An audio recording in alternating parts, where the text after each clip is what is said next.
everyone, materi selanjutnya adalah komunikasi dalam organisasi. Pentingnya berkomunikasi dengan jelas. Komunikasi adalah prasyarat kehidupan manusia. Faktanya, individu menghabiskan 75% sampai 95% dari waktu mereka untuk berkomunikasi. Dari kegiatan tersebut dapat dirinci sebagai menulis, membaca, berbicara, dan mendengar. Komunikasi yang buruk merupakan sumber konflik antarpersonal. Sebuah ide, segimanapun hebatnya, tidak akan berguna jika tidak mampu disampaikan dan dipahami oleh orang lain. Pengertian komunikasi. Menurut Schermerhorn, Hahn dan Osborne tahun 1994, Coons dan Weyrich tahun 1988, bahwa komunikasi adalah sebuah proses penyampaian pikiran atau informasi dari seorang kepada orang lain melalui suatu cara tertentu, sehingga orang lain tersebut mengerti betul apa yang dimaksud oleh penyampai pikiran-pikiran atau informasi. Pengertian organisasi. Menurut Robbins dan Judge, bahwa organisasi adalah unit sosial yang sengaja didirikan untuk jangka waktu yang relatif lama, beranggotakan 2 orang atau lebih yang bekerja bersama-sama dan terkoordinasi, mempunyai pola kerja tertentu yang terstruktur, dan didirikan untuk mencapai tujuan bersama atau satu set tujuan yang telah ditentukan sebelumnya. Pengertian komunikasi organisasi. Komunikasi organisasi merupakan komunikasi antar manusia atau human communication yang terjadi dalam konteks organisasi. Dalam komunikasi, organisasi diberi batasan sebagai arus kesan dalam satu jaringan yang sifat hubungannya saling terhubung satu sama lain. Manusia dalam kehidupannya harus berkembang, artinya manusia membutuhkan orang lain dan membutuhkan kelompok atau masyarakat untuk saling berinteraksi. Sebagian besar pribadi manusia terbentuk dari hasil integrasi sosial dengan sesama dalam kelompok atau masyarakat. Di antara kedua pihak harus ada two-way communication atau komunikasi dua arah, sehingga diperlukan adanya kerjasama yang diharapkan mampu mencapai cita-cita pribadi, cita-cita bersama, maupun cita-cita kelompok untuk mencapai tujuan organisasi. Bila sasaran dalam komunikasi dapat diterapkan dalam suatu organisasi, baik pemerintah, masyarakat, maupun organisasi perusahaan dengan tujuan mempersatukan individu. Fungsi komunikasi organisasi. 1. Fungsi informatif. Organisasi dapat dipandang sebagai sistem pemrosesan informasi. Seluruh anggota dalam suatu organisasi berharap dapat memperoleh informasi yang lebih banyak, lebih baik, dan lebih tepat waktu. Informasi yang didapat memungkinkan setiap anggota organisasi dapat melaksanakan pekerjaannya secara lebih pasti. Misalnya, informasi mengenai jaminan keamanan, jaminan sosial, kesehatan, izin cuti, dan lain sebagainya. Fungsi regulatif berkaitan dengan peraturan-peraturan yang berlaku dalam suatu organisasi. Atasan atau orang-orang yang berada dalam jajaran manajemen memiliki kewenangan untuk mengendalikan semua informasi yang disampaikan. Bawahan membutuhkan kepastian peraturan tentang tenaga kerjaan yang boleh dan tidak boleh untuk dilaksanakan. Fungsi persuasif.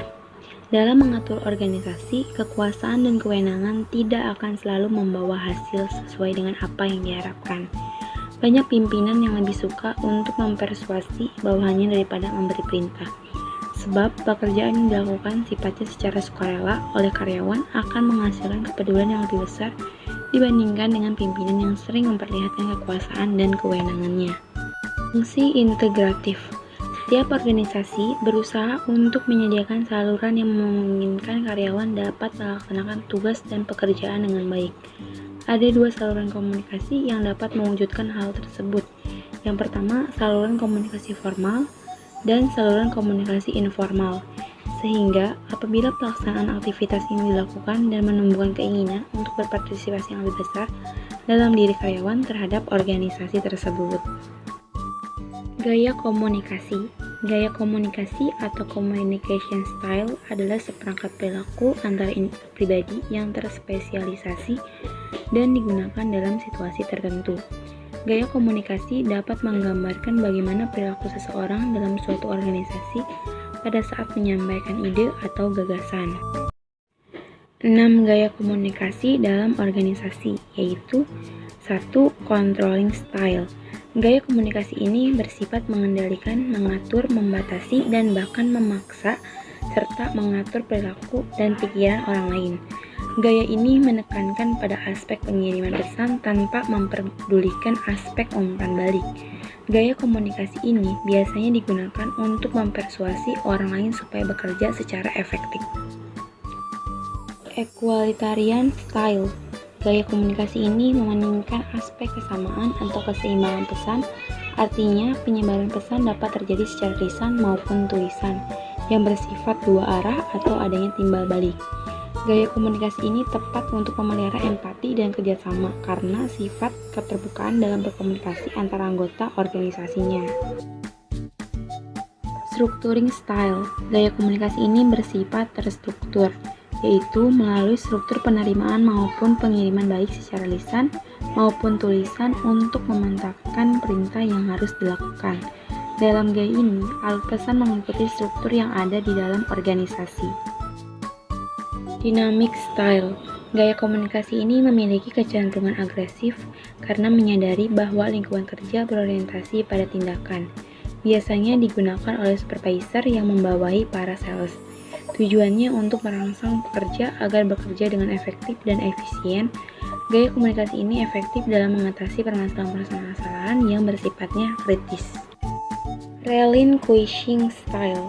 Gaya komunikasi ini bersifat akomodatif, artinya meskipun seorang atasan memiliki hak untuk memerintah dan mengontrol orang lain, akan tetapi lebih banyak bersedia menerima saran dan pendapat orang lain. Gaya ini efektif apabila orang yang diajak kerjasama memiliki pengetahuan luas, berpengalaman, dan bertanggung jawab. Withdraw style. Gaya komunikasi ini lebih bersifat menghindari tanggung jawab.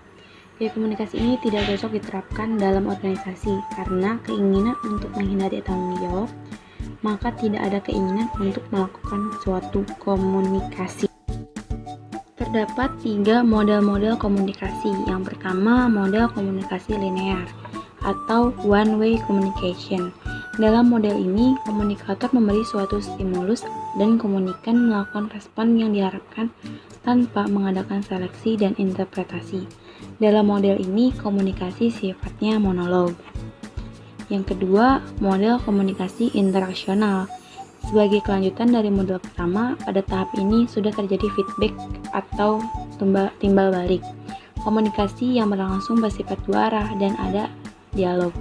Tiap partisipan memiliki peran ganda, satu saat bertindak sebagai komunikator dan pada saat yang lain sebagai komunikan. Yang ketiga, model komunikasi transaksional. Komunikasi ini dipahami dalam konteks hubungan antara dua orang atau lebih. Pandangan ini menekankan bahwa semua perilaku adalah komunikatif, tidak ada satupun yang tidak dapat dikomunikasikan. Arus pesan dan fungsinya dalam komunikasi organisasi. 1. Downward communication atau komunikasi ke bawah. Pemberian atau penyimpanan instruksi atau job instruction, penjelasan dari pimpinan tentang mengapa suatu tugas itu perlu dilakukan, dan penyampaian informasi mengenai peraturan yang berlaku, serta memberikan motivasi kepada karyawan untuk bekerja lebih baik. Yang kedua, upward communication atau komunikasi ke atas. Penyampaian informasi ini tentang pekerjaan atau tugas yang sudah dilaksanakan.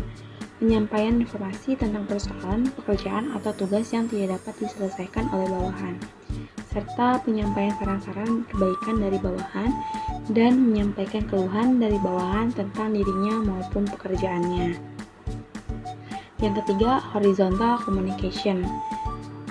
Memperbaiki koordinasi tugas dengan melakukan upaya pemecahan masalah dan saling berbagi informasi untuk menangani pemecahan konflik tersebut serta membina hubungan melalui kegiatan bersama. Hambatan dalam komunikasi organisasi. 1. Keterbatasan fasilitas dan peralatan komunikasi. 2. Keterbatasan informasi dan penjelasan. 3. Pemilihan media yang kurang tepat. Dan 4. Adanya persepsi antar anggota.